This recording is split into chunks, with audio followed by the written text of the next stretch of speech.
এই double double চাকরি কই, বছরে দুবার নিয়োগ কই, তাই সংগ্রাম চলছে চলবে। এই কর্পোরেটের সরকার লটে লাগা সরকার, তাই সংগ্রাম চলছে চলবে চলছে চলবে। কবে তাদের নিয়োগ হবে, কবে নিয়োগ দেবে পর্ষদ, সেই নিয়োগের দাবিতে এবার মিছিল করল 2022 সালের টেট উত্তীর্ণ পরীক্ষার্থীরা। নতুন নিয়োগ বিজ্ঞপ্তির দাবিতে ফের তারা রাস্তায় নামলেন। 2022 সালের প্রাথমিক টেট উত্তীর্ণ প্রার্থীরা মঙ্গলবার শিয়ালদা থেকে তারা মিছিল করে ধর্মতলার ওয়াই চ্যানেল পর্যন্ত যান। মিছিল যখন শুরু হয় তখনই শুরু হয় প্রবল বৃষ্টি। প্রাকৃতিক দুর্যোগের মধ্যেই বৃষ্টিতে ভিজেই মিছিল চলে ধর্মতলার ওয়াই চ্যানেলের দিকে। মিছিলের শুরুতে বেলুন ফুলিয়ে প্রতীকী প্রতিবাদ জানানো হয় টেট পাস যোগ্য চাকরি প্রার্থীদের সঙ্গে সরকারের নিয়োগ নিয়ে যে খেলা চলছে সেই খেলার বিরুদ্ধে। মিছিলের পর 5 জনের এক প্রতিনিধি দল বিকাশ ভবনে গিয়ে তারা তাদের ডেপুটেশন দিয়ে আসেন প্রাথমিক নিয়োগ বিজ্ঞপ্তির জন্য।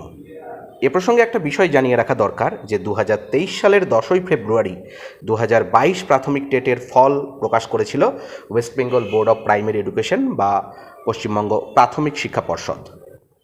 টেট পাশ করার দীর্ঘ 1.5 বছর কেটে যাওয়ার পরেও তাদের জানানো হয়নি কত শূন্যপদ রয়েছে বর্তমানে।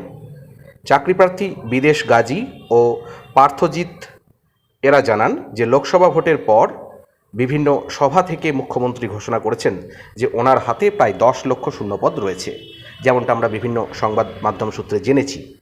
কিন্তু 2022 প্রাথমিক টেট পাস চাকরিপ্রার্থীরা নিবেদন বিভিন্ন সময় বিভিন্ন করে গেছেন। মুখ্যমন্ত্রী যে 10 লক্ষ শূন্যপদের কথা বারবার বলেছেন এবং রাজ্যে নিয়োগ দেওয়ার যে নতুন রেকর্ড, অবিলম্বে 50,000 শূন্যপদে প্রাথমিকে নতুন নিয়োগ বিজ্ঞপ্তি প্রকাশ করুক, এটাই কিন্তু তাদের দাবি পর্ষদের উদ্দেশ্যে।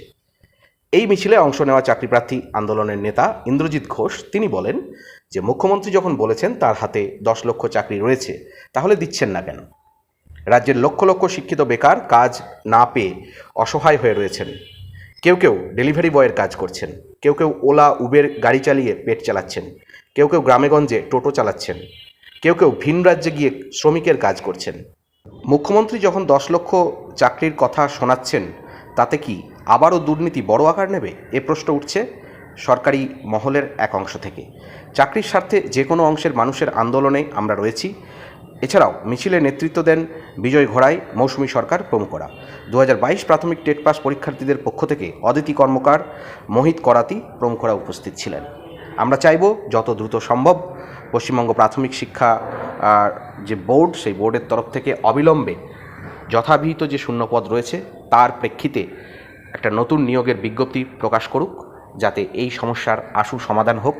ভবিষ্যতে কি হতে চলেছে অবশ্যই আমাদের নজরে থাকবে। ভালো থাকুন, সুস্থ থাকুন, ধন্যবাদ।